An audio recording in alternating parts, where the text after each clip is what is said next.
Hello, good morning, good afternoon, good evening, depending on the time of the country where you are listening to me right now.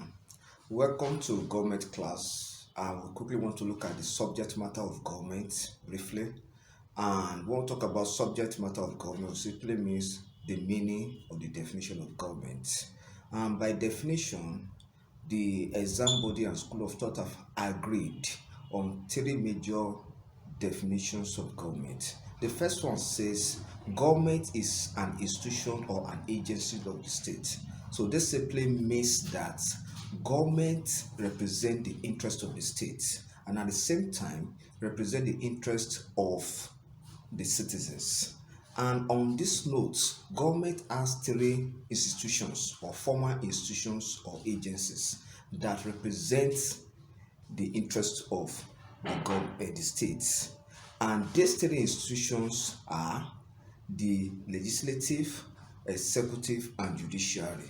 Now, these three institutions performs complementary roles, and that is why the legislative cannot claim government all alone to itself. Likewise, judiciary, likewise, executive. So the three of them comes together to perform the function of government to the state and to the people at the same time. Then the second definition says that government is an art or a process of governing. This implies that government is a means by which a state is managed or a country is ruled or administered.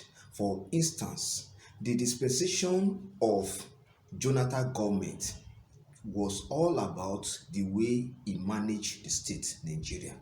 Then come to the dispensation or the era of President Muhammadu Buhari. The way he managed the states or the affairs of Nigeria was quite different from the way Jonathan did. Then likewise in this dispensation of Tinubu, it is not the same. So different leader with different skills, and that's what we say art. The word art in the definition implies skill. Then the word process implies procedure or systematic way. And one of the procedure managing a state is that the person has to be a member of a political party, then show keen interest that he wants to rule the state. Then the third definition proposed by school of thought and generally agreed is that government is an academic field of study. By this definition, it implies that government is a body of knowledge, which simply means that government is something that one can go to school to study, whether secondary school, college of education, polytechnic, or universities. And there are various courses or subjects that surround the scope of government. One can go to university, study political science, sociology, philosophy, economics, law, likewise comparative politics, international relations, history and diplomacy, and so on and so forth. So these are the definition of government, that wherever you define government in any of these three, you accept it and it is acceptable. Then likewise, let's quickly look at the scope of government.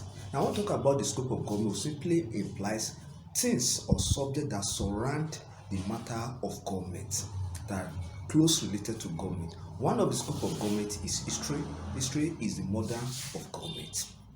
The other scope of government is economics. You cannot separate economics from government or government from economics. As a matter of fact, economics is the substructure of government or political science. Then sociology, we cannot separate government from sociology. We cannot separate government from philosophy. Then we cannot separate government from law.